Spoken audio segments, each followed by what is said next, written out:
ಇದನ್ನ ಪಡೆಯುವರೇ ಸಾಮರ್ಥ್ಯ ಬೇಕು. ಏನು ನನ್ನಲ್ಲಿ ಕೃಷ್ಣ ಮಾಡಿದ ಒಂದೆರಡು ಕೆಲಸ ಅಲ್ಲ, ನಾನು ಮಾಡಿದಂತಹ ಅನೇಕ ಕೆಲಸಗಳನ್ನ ಹೇಳುತ್ತಾ ಹೋದ್ರೆ ಒಂದು ಇಲ್ಲ ಅಷ್ಟೇ. ಆದ್ರೆ ಒಂದು ಮಾತನ್ನೇ ಒಂದೇ ನನಗೂ ಇಲ್ಲ ಹೇಳು.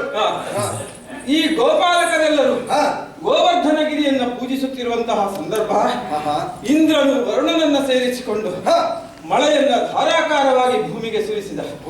ಆ ಸಂದರ್ಭದಲ್ಲಿ ಗೋಪಾಲಕರೆಲ್ಲರೂ ಬಂದು, ಓ ಗೋಪಾಲಕೃಷ್ಣ, ನಮ್ಮನ್ನ ರಕ್ಷಿಸಬೇಕು ಎಂಬುದಾಗಿ ಹೋಗಿ ಹೋಗಿ ನಿನ್ನಲ್ಲಿ ಬಂದ್ರು. ಯಾರು ರಕ್ಷಣೆಗೆ ಅರ್ಹರು ಅವರ ಹತ್ತಿರವೇ ಹೋಗಬೇಕಲ್ವೇ? ಹಾಗೆ ನನ್ನಲ್ಲಿ ಬಂದಂತಹ ಅವರನ್ನು ಸಮಾಧಾನ ಪಡಿಸಿ ನೇರವಾಗಿ ಗೋವರ್ಧನಗಿರಿಯ ಹತ್ತಿರ ಹೋದೆ. ಕೇವಲ ಕೈಯಲ್ಲ, ತಲೆಯಲ್ಲ, ಕೇವಲ ಕಿರುಬೆಟ್ಟಿನಲ್ಲಿ ಆ ಗೋವರ್ಧನಪುರವನ್ನು ಎತ್ತಿ ಹಿಡಿದು ಗೋಪಾಲಕರನ್ನ ರಕ್ಷಿಸಿದ್ದೇನೆ. ಹಾಗಾಗಿ ನನ್ನನ್ನ ಎಲ್ಲರೂ ಗೋವರ್ಧನ ಗಿರಿಧಾರಿ ಎನ್ನುವುದಾಗಿಯೂ ಕರೆಯುತ್ತಾರೆ. ಅಂತಹ ಅರ್ಹತೆ ಇರುವಂತಹ ನನಗೆ ಆ ಮಣಿಯನ್ನ ಕೊಟ್ಟರೆ ಆದೀತು, ಇಲ್ಲವಾದರೆ ಕಷ್ಟವಾದೀತು. ಅಯ್ಯ, ನಾನು ಮಾಡಿದ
ಗೋವರ್ಧನ ಗಿರಿಯನ್ನು ಎತ್ತಿದ್ದೇನೆ. ಅದಕ್ಕೆ ನಿನಗೆ ಬಂದ ಬಿರುದು ಎಂತದ್ದು? ಗೋವರ್ಧನ ಗಿರಿದಾರ್. ದ್ವಾಪರದಲ್ಲಿ ಬಿರುದುಗಳು ಬಹಳ ಸುಲಭದಲ್ಲಿ ಸಿಗ್ತಾ ಇತ್ತು. ಮುಂದೆ ಬರುವಂತಹ ಯುಗದಲ್ಲಿ ಮತ್ತು ಸುಲಭದಲ್ಲಿ ಸಿಗಬಹುದು ಅಲ್ವೇ? ಹೌದು. ಅಯ್ಯ, ನೀನೇನು ಮಾಡಿದಿ? ಗೋವರ್ಧನಗಿರಿಯನ್ನ ಎತ್ತಿದೆ. ನೀನೇನು ಮಾಡಿದೆ ಅಂತ ಬೇಕಲ್ಲ. ನಮ್ಮ ಯುಗವೇ ಬೇರೆ. ನಾವು ತ್ರೇತಾಯುಗದಲ್ಲಿದ್ದು ಇಷ್ಟಕ್ಕೂ ನಾನು ಯಾರು ಅಂತ ಹೇಳಿದ್ರು ನಿಮಗೆ. ನೀನು ಕೇಳಲಿಲ್ಲ. ನಿನಗದು ಬೇಡ ಆಗಿತ್ತು. ಸಾಮಾನ್ಯದ ಕರಡಿ ಅಂತ ಭಾವಿಸಬೇಡ. ನಾನು ಯಾರು? ಜಾಂಬವಂತ ಬ್ರಹ್ಮನ ಆಕಳಿಕೆಯಲ್ಲಿ ಹುಟ್ಟಿದಂತಹ ಬ್ರಹ್ಮ ಮಾನಸ ಪುತ್ರ ನಾನು. ಅದಕ್ಕೆ ಬರುವುದು ಇಷ್ಟು ತಡ ಆಯ್ತು. ನಿದ್ದೆ ಮಾಡ್ತಾ ಇದ್ದೀನಿ.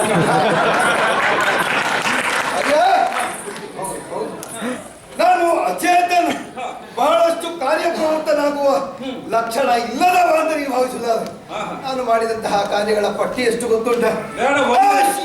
ಸೂರ್ಯನಿಗೆ ಅಂತಾಹ್ವಾನವನ್ನ ಒಡ್ಡಿ 21 ಬಾರಿ ಸೂರ್ಯ 1 ಬಾರಿ ಸುತ್ತಾರಂತೆ. ನಾನು ಹಾಗಲ್ಲ, ದಿನಕ್ಕೆ 3 ಬಾರಿ, ಹಾಗೆ ಒಂದು ವಾರದಲ್ಲಿ 21 ಬಾರಿ ಮಂದರ ಪರ್ವತವನ್ನ ಸುತ್ತಿದ್ದೇನೆ. ಮನೇಲಿ ಬೇರೆ ಕೆಲಸ ಇರಲಿಲ್ಲ ಅಂತ ಕಾಣುತ್ತೆ. ಹೌದು, ನಮಗೆ ಕೆಲಸ ಇಲ್ಲದೆ ಇದ್ರೆ ಅಂಥದ್ದು ಮಾಡುದು. ಅಯ್ಯ, ಅದರಿಂದ ಹೆಚ್ಚು ವೇಳೆ ಇಲ್ಲ, ಈಗ ಬಹಳ ತಡ ಆಗ್ತಾ ಇದೆ. ಅಯ್ಯ, ಇಷ್ಟು ಮಾಡಿದ್ದೇನೆ. ಇನ್ನು ರಾಮಾಯಣ ಕಾಲದಲ್ಲಿ ಒಂದಲ್ಲ ಎರಡಲ್ಲ, ಕೈಯಲ್ಲಿ 2, ಭುಜದಲ್ಲಿ 2, ತೊಳೆಯಲ್ಲಿ 2, ಕಾಲುಗಳಲ್ಲಿ 2, ಹೇಗಿದ್ರು ಹೋಗುತ್ತೇನೆ, ತಲೆಯಲ್ಲಿ 2. 10 ಪರ್ವತಗಳನ್ನು ನೀರಿನಲ್ಲಿ ಹೊತ್ತು ಬಿಸಾಕಿದವ ನಾನು. ನೀನು ಎತ್ತಿದ್ದಷ್ಟೇ, ನಾನು ಹೊತ್ತದ್ದಷ್ಟೇ ಅಲ್ಲ, ಎತ್ತಿ ಬಿಸಾಕಿದ್ದೇನೆ. ಅಂತಹ ಸಾಮರ್ಥ್ಯವಂತ ನಾನು. ಅದೇ ಮಗ, ಬೇಡ ಬೇಡ ಅಂತ ಹೇಳಿದ್ರೆ ಈಗ ನಾವು ಕೇಳ್ತಾರ? ಇಲ್ಲ, ಕಲಿಸ್ತೇನೆ.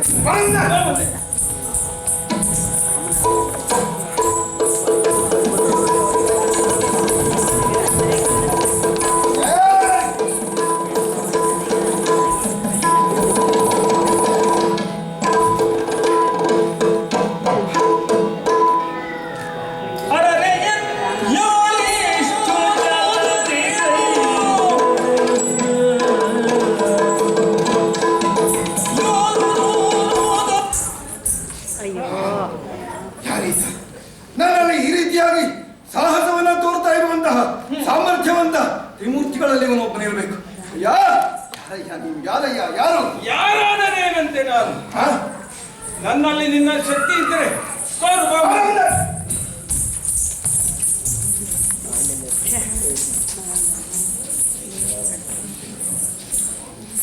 ಹೌದು, ಶಬ್ದಗಳೇ ಇಲ್ಲ.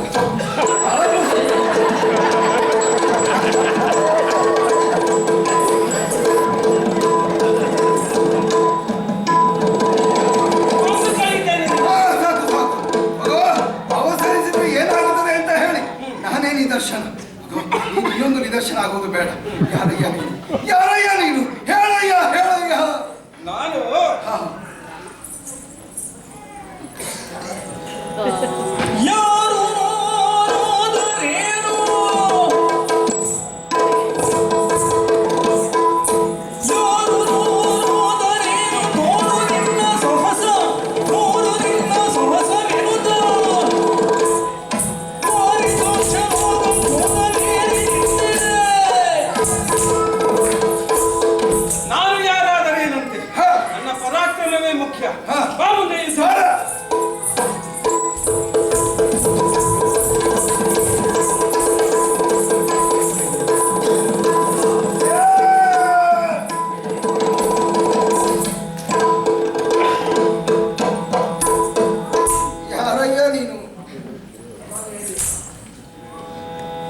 ಶರಣ ನಿಂತೆನಲಾಗ ಸ್ನೇಹರೇ, ಯಾರಯ್ಯ? ಕರುಣಗಳು ಕ್ಷಮೆಯ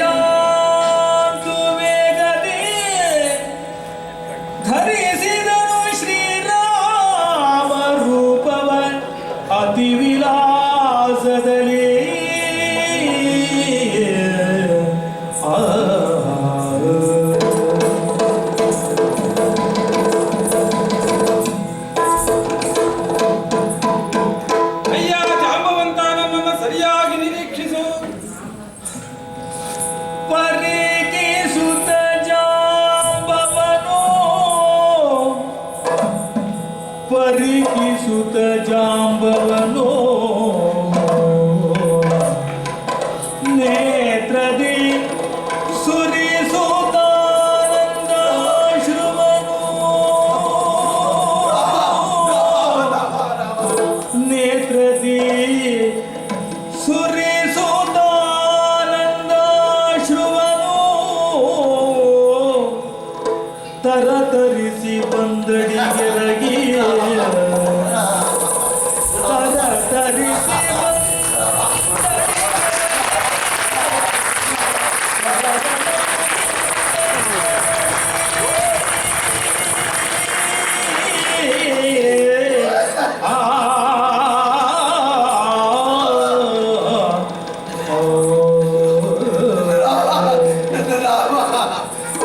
ರಾಮ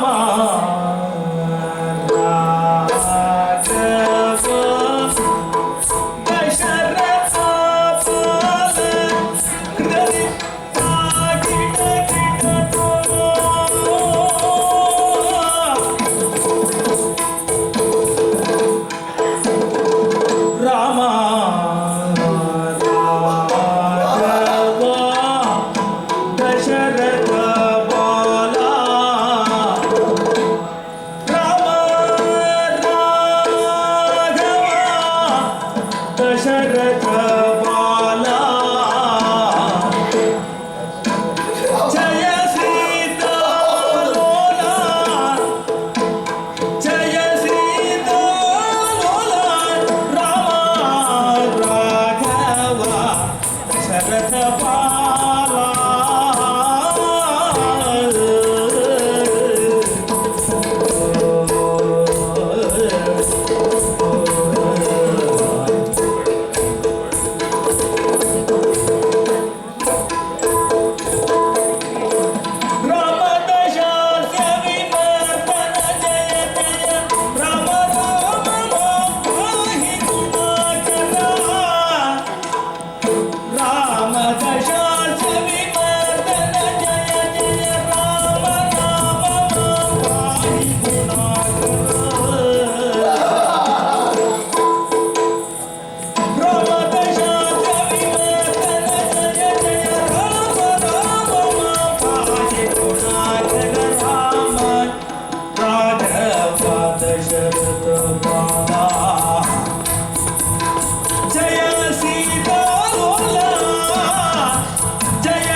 दशरथ बाला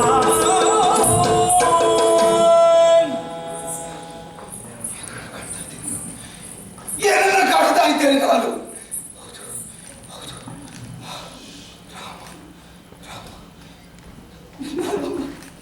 ನನ್ನ ರಾಮ ನನ್ನ ರಾಮ ನನ್ನ ರಾಮ ನನ್ನ ರಾಮ. ದೇವ ತಪ್ಪಾಯ್ತು ದೇವರೇ, ತಪ್ಪಾಯ್ತು ತಪ್ಪಾಯ್ತು ದೇವ. ಯಾವ ಯಾವ ಕಥೆಗಳಿಂದ ಇದನ್ನು ಪೂಜಿಸಬೇಕಿತ್ತು ಇದೇ ಕೈಯಿಂದ ನಿನ್ನ ನಾಮಸ್ಮರಣೆಯನ್ನು ನಾನು ಮಾಡಬೇಕಿತ್ತು. ನಿನ್ನನ್ನು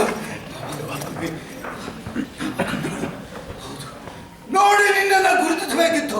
ಆ ಕಣ್ಣುಗಳಿಗೆ ಮೋಸ ರಾಮ. ಯಾಕೆ ರಾಮ? ಇದರ ಪರಿಹಾರ ಹೇಗೆ? ಪಾಪೋಹಂ ಪಾಪ ಕರ್ಮಾಹಂ ಪಾಪಾತ್ಮ ಪಾಪ ಸಂಭವ ತ್ರಾಹಿ ಮಾಂ ಕೃಪಯಾ ದೇವ ಶರಣಾಗತವತ್ಸಲ ಪಿತಾ ಶರಣಂ ಅಸ್ತಿ ತ್ವಮೇವ ಶರಣಂ ತಸ್ಮಾತ್ ಕಾರುಣ್ಯ ಭಾವೇನ. ರಾಮ, ನೀನಲ್ಲದೆ ಈ ಪಾಪಕ್ಕೆ ಪ್ರಾಯಶ್ಚಿತ್ತ ಇಲ್ಲ. ರಾಮ ಅಯ್ಯ ಜಾಂಬವಂತ, ರಾಮ ಎದ್ದೇಳಯ್ಯ ಎದ್ದೇಳು. ಹೇಳುವ ಸ್ಥಿತಿಯಲ್ಲಿ ಇಲ್ಲ.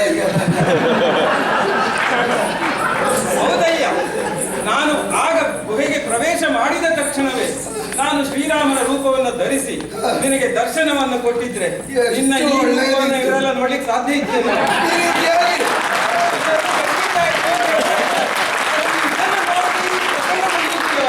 ಅದಕ್ಕೋಸ್ಕರವಾಗಿ ಅವರು ನೋಡಿದ್ರು, ಆದ್ರೆ ನಾನು ಮಾಡಿ ತಿನ್ಬೇಕಾಯ್ತಲ್ಲ ದೇವ. ಅಯ್ಯೋ ಏನಿಲ್ಲ, ಒಂದೊಂದು ಕೇವಲ ರಾಮನ ಹಸ್ತ ದಡವಿನಿಂದ ನಿನ್ನ ನೋವೆಲ್ಲ ಮಾಯವಾಯಿತು ನೋಡು. ಜಾಂಬವಂತ, ಈ ಪ್ರಪಂಚದಲ್ಲಿ ನಡೆಯುವಂತಹ ಪ್ರತಿಯೊಂದು ಕಾರ್ಯಗಳಿಗೂ ಒಂದು ಕಾರಣ ಅಂತ ಇರ್ತದೆ. ಆ ಕಾರ್ಯಕಾರಣ ಹೇತುರ್ಭೂತವಾದಂತಹ ಈ ಪ್ರಪಂಚ ಯಾವತ್ತೂ ನಡೆಯುವುದು ಹಾಗೆ. ರಾಮ ಅವತಾರವನ್ನು ತಾಳಿದ ಕಾರಣ ಏನು? ರಾವಣ ವಧೆ ಎನ್ನುವಂತಹ ಕಾರ್ಯ ಆಗಬೇಕಾಗಿತ್ತು.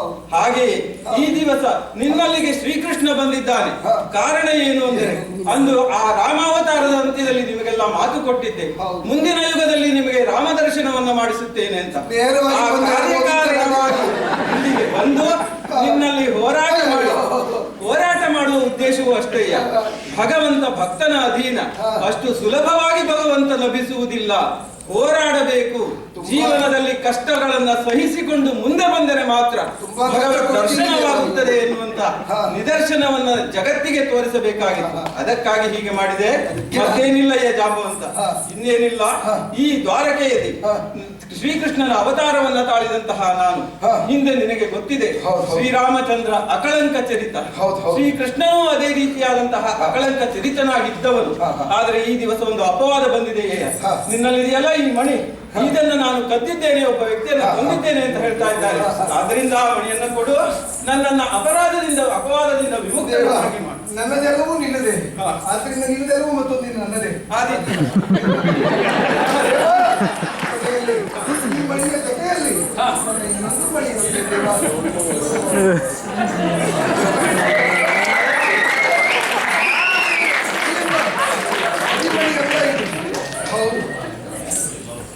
ಅಪೂರ್ವವಾದಂತಹ ಲಭ್ಯವಾದಂತಹ ರತ್ನ ಇದು ಅಲ್ವೇ?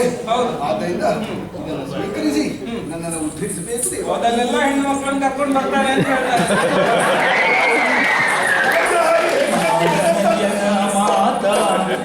ಈ ಕಥೆಯನ್ನು ಯಾರು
ಎಷ್ಟೊಂದು ಸೊಗಸಾಗಿತ್ತು.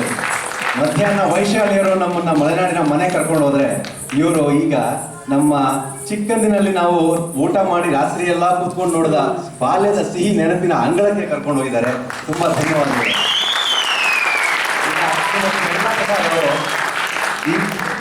ತಮ್ಮ ಈ ಕನ್ನಡ ಸಾಹಿತ್ಯ ರಂಗದ ಪರವಾಗಿ ತಮ್ಮ ಅಭಿನಂದನೆಯನ್ನ ಈ ತಂಡಕ್ಕೆ ಡಾಕ್ಟರ್ ರಾಜೇಂದ್ರ ಕೆದಿಲಾಯ, ಜಾಂಬವಂತನ ಪಾತ್ರಧಾರಿ ಡಾಕ್ಟರ್ ರಾಜೇಂದ್ರ ಕೆದಿಲಾಯ ಅವರಿಗೆ